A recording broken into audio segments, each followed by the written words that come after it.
sëriñ bi noo ngi deeti ñaan faqiir dafay nangoo dagaan nangul nu lépp luñ la ñaan ndax yàlla naatal xarnu bi sëriñ bi a'uuzu billaahi samiil aliim mina shaytaani rajiim bismillaahi rahmaani rahiim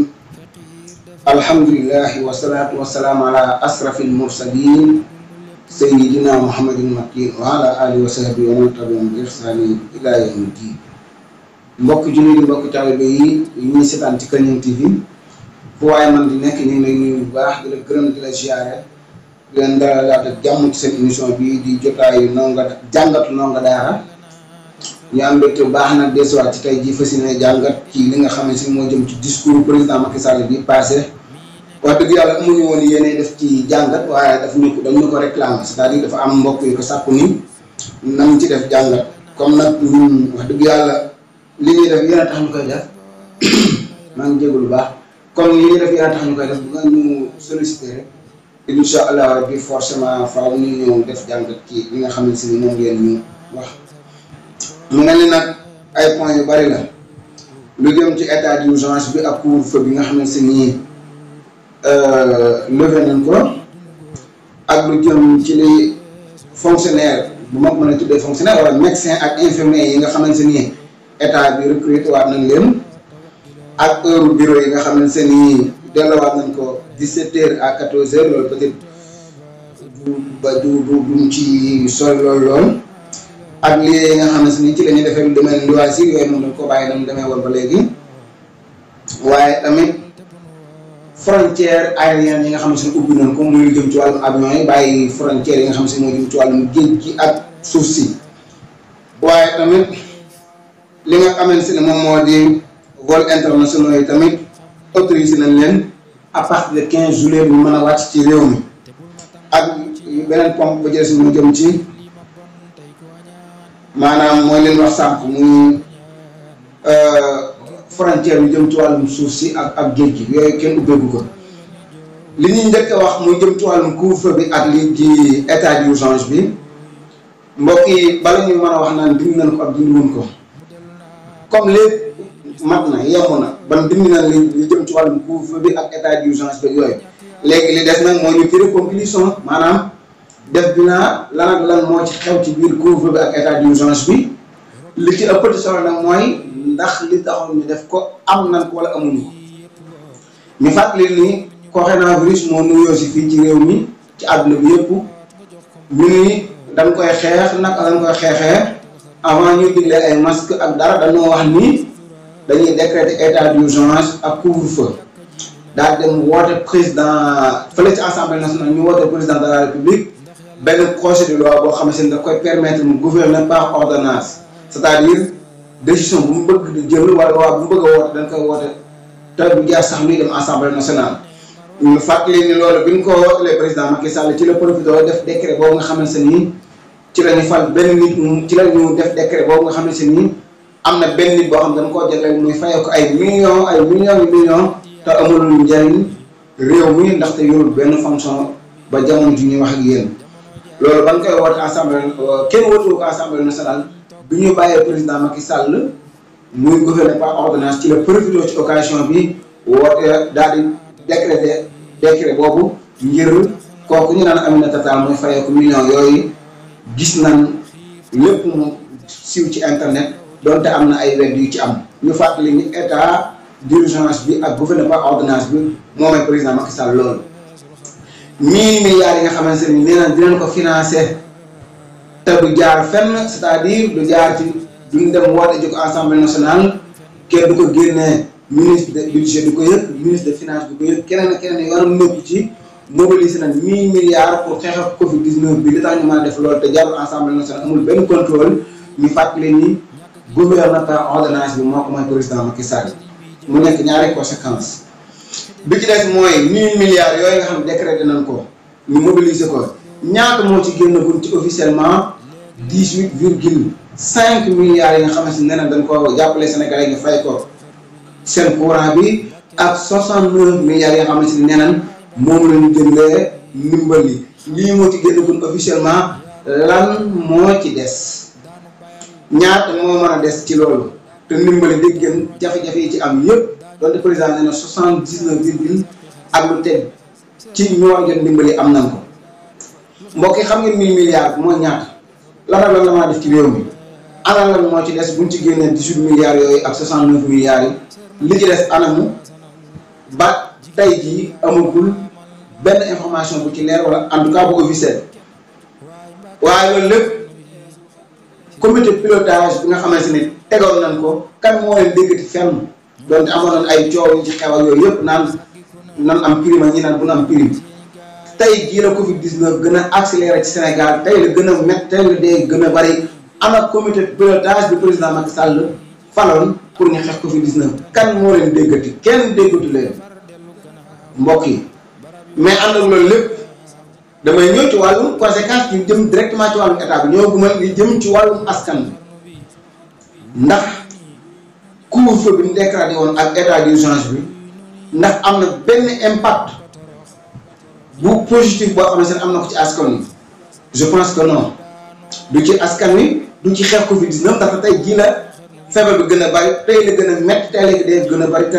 dindi nañ ko kon lan moo taxoon ñu teg couvre-feu bi ak état d'urgence bi ak coono yi ci askan wi jànkonteel ñu fàttali ne bis bu njëkk ba gis ngeen image yi doon daw ci internet ba tey bu ma ko dee xalaat sama yaram day daw ay nit yu ñuy dóor yu ko gën a métti pour daal pour lan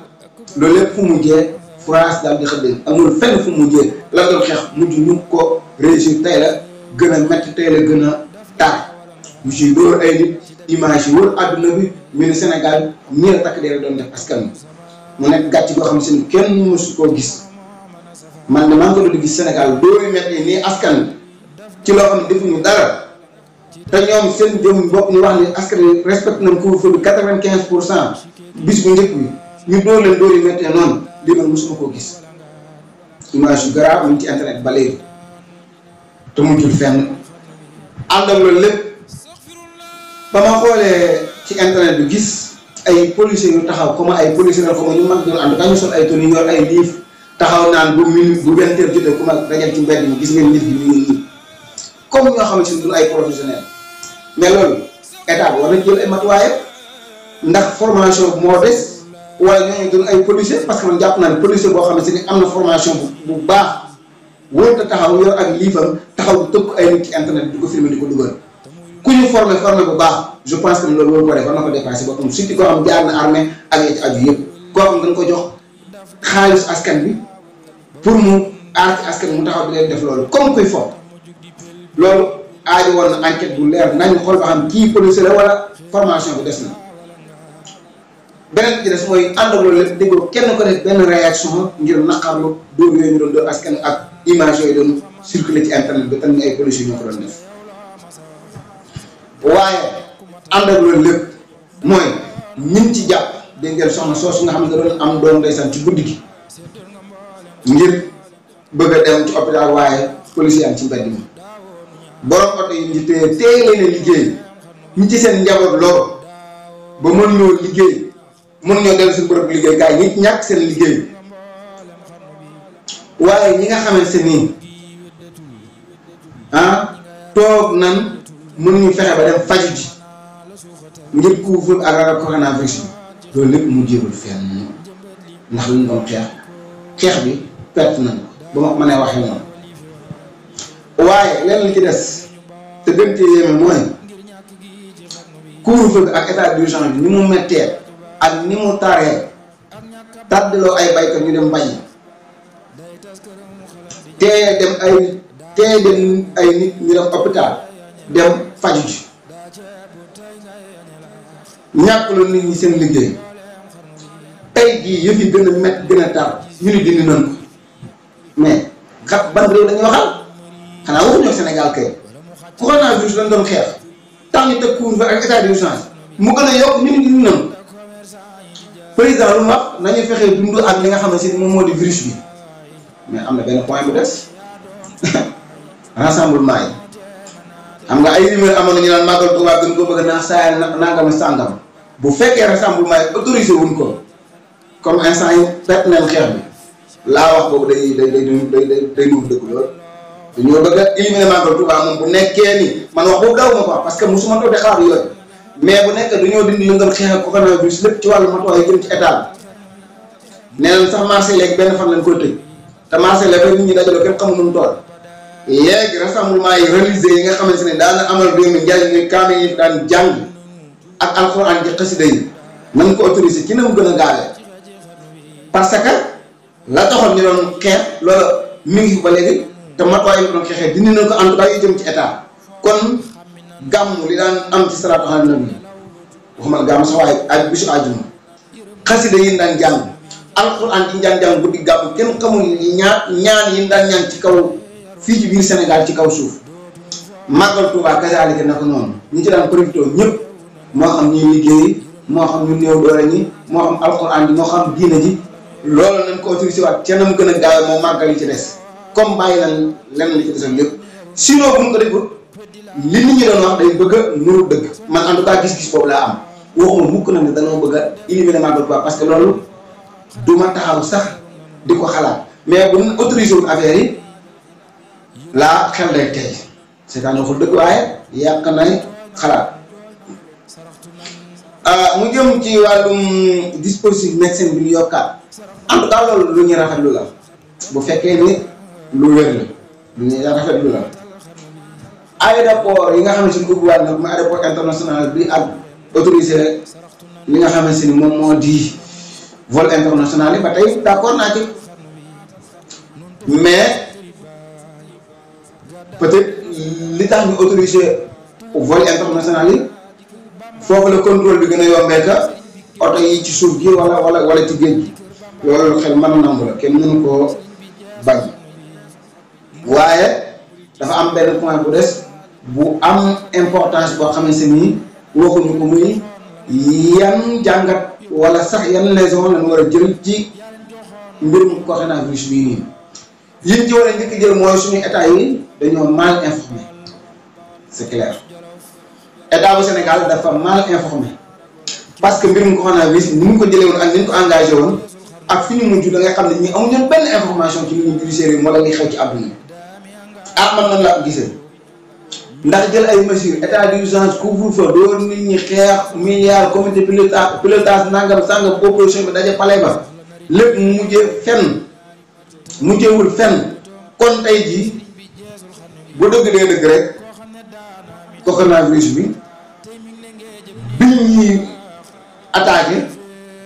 taxawul xool lii mooy lan ak naka lañ ko war a jëlee ak naka lañ ko war a engagé ak naka lañ ko war a songee mais lu ñuy ñëw rek lu bëri dugg mu jur ay jafe-jafe yu met kon askan na ngeen bàyyi xel que ni état yi ñu jiite ñu mbir bu ñëwee rumeur yi ci askan yu am ñoom moom lañ ci am waaye amuñu yeneen information en tout cas yu gën a leer yi nga xamante ni moom mooy rumeur yi jógee ko ci communauté internationale bi man na loolu noonu laa gisee ndax song bi ñu ko song moo baaxul te jàpp na ne état fi mu rawee askanam mooy xam loo xamante ne askanam xamu ko mu aar ko ci waaye bu nekk dañoo topp ci rumeur askan wi ba tey jii ñu mujjee fi ñu mujjee nii loolu mooy li wér ni suñu état yi amuñu information parce que li tax ñu amuñu information mooy jël ay matuwaay di ci xeexee coronavirus di ci xeexee couvre-feu di ci xeexee jàngoro ji gën a yokk nga bàyyiwaat ci matuwaay yooyu noonu maanaam xeex bi guerre bi nekkoon boobu nañu koy tuddee noonu li ñu waxoon ni nous sommes en guerre bi perte nañ ko ennemi bi gagné nañu tey jii lu tax mu gagné ñu amuñu woon information yi tax ñu war koo song waaye tamit amuñu woon matuwaay yi tax ñu war koo song ba tey tëral nañu daanaka nañu dee gaa ngi gën di bari lu jëm ci coronavirus kon suñu état yi li wér te wóor mooy rumeur international bi ñu topp waaye amuñu benn xibaar bu wér ci ni ñuy xeexee mbirum couvre-feu bi. il est temps nag ñun askan ñu jël suñu ay responsabilité xool li gën ci ñun wala xool ñi nga xamante ni ñoo mën a yor réew mi yor woon rafet lu jub ñu jox leen ko man li ma wóor mooy foofu laa daaneel sama kàddu 1960 ba léegi tubaab yi ñoo jiite réew mi en tout cas ñu jàng tubaab ñoo jiite réew mi 1960 ba léegi ci échec lañu nekk ci côté yëpp kon ngala nañu xool essayer nitu daara yi jox leen réew mi ñu xool ba xam fu ñu jëm comme ñii lajj nañ ci côté yëpp te réew mépp d'accord ni ñii lajj nañ mais ñaari école moo am ci réew mi muy daara ji ak français bi lajj nañ askan bi di seen leen daara ji ba xam bu daara ji jàllee xayu bu lajjee na ñu ne nag kon mbir mi ci ñun lan nan andiwaat tubaab bi ñu jiite ñu en tout cas ñu coloniser ñu donte sax ñu coloniser ba léegi mais dafa officiel rek man de proposition boobu laa amoon nañu essayer daara ji bu ñu xoolee nitu daara yi noo nga daara yi ñu xool ci ku jub ku maan ñu dénk ko réew mi mu teg ko ci yoonu jub bu leer am naa yaakaar ni de leen bëgg dinañ ko am ndaxte nag wax dëgg yàlla Senghor Abdou Diouf Abdoulaye Wade Macky Sall ñeenti président yoo xam ne ñëpp école bi leen génne lajj gi gën di yokk ñun askan wi ñu xamal ko suñu bopp waaye tamit nañ xool benn école bi yaa xëy te yàlla tax bu ñu xoolee beneen école bi kay xëy na yàlla dimbali ñu gañe foofu dara waaye bu ñu toog benn école bii rek bu ñu kenn wax nag ni ku jàng France mën a yor réew mi loolu wéru ndax ñi ngi ni jàng nañ te mënuñoo yor réew mi yoon bi bon nañ ko yor man wax dëgg jàng nañ waaye yor réew mi baax du développement du yërmande du maante du liggéey kon nag wax leen na la ñu réew moo xam ne si bokk nga ci réew yi gën a ndóol ci àdduna bokk ci réew yi nga xamante ni li nga yor ci ressources naturelles kenn xamul nu mu toll doon réew mi ëpp ay jeunes ci àdduna bi am pétrole am gaz am zircon am phosphate am fer am or am ndaw am ndox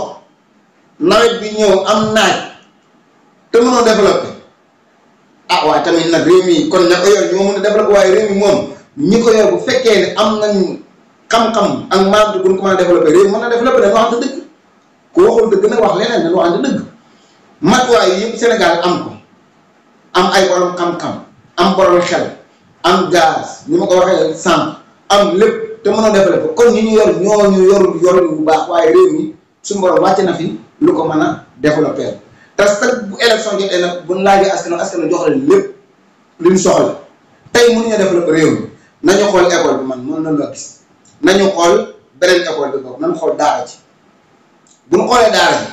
yàlla mën na def daara ji dana dox ñu ngi leen di gërëm bu baax di leen sant li ci jub ci yàlla suñu borom subhanahu wa taala li ci dëng ci ñi la wasalaamaaleykum wa rahmatulahi taala wa barakaatu ñu ngi leen jox di dégg beneen ngeen ci seen beneen émission bii di jàmmat ndongo daara asalaamaaleykum wa rahmatulahi taala wa barakaatu ba bàyyi ngeen incha allah rabbi jërëjëf sëriñ bi noo ngi deeti ñaan faqiir dafay nangoo dagaan nangul nu lépp luñ la ñaan ndax yàlla naatal xarnu bi